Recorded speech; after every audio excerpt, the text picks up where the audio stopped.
The fabric of sports in a community consists of many different fibers at the professional, college, and high school levels. In fact, it is on high school fields where coaches can usually have the greatest impact. These men and women teach the game, impart life lessons, and guide young people through their most formative and impressionable years.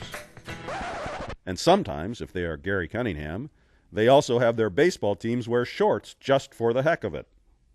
I remember in the Mercury News they had a picture of his team at Del Mar wearing shorts. And we all kind of giggled because that's Gary. You know, he would try that.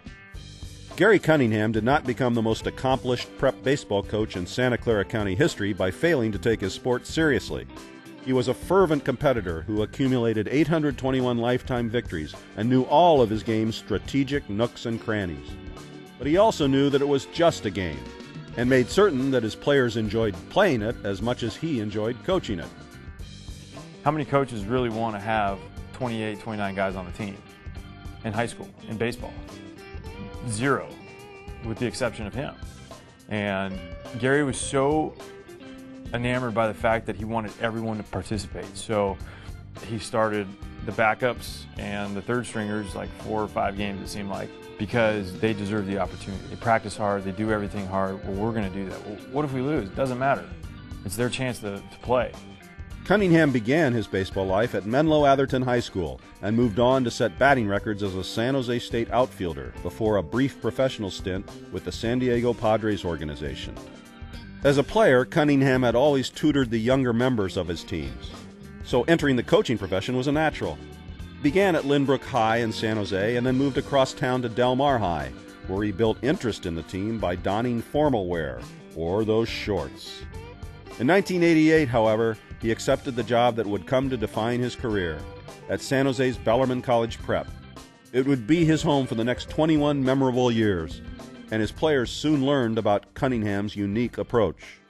He might run a hit and run with the bases loaded, which is unorthodox. He might run a two-strike suicide squeeze.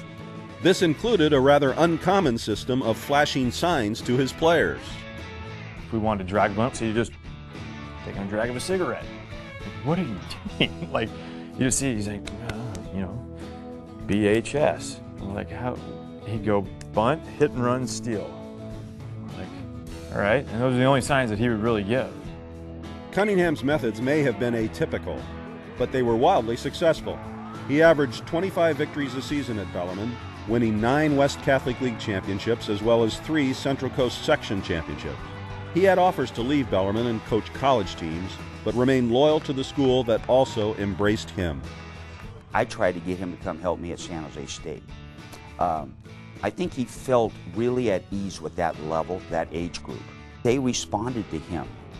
He's the lone reason I got to where I am, because he started the base of my playing true competitive baseball in high school on the right note.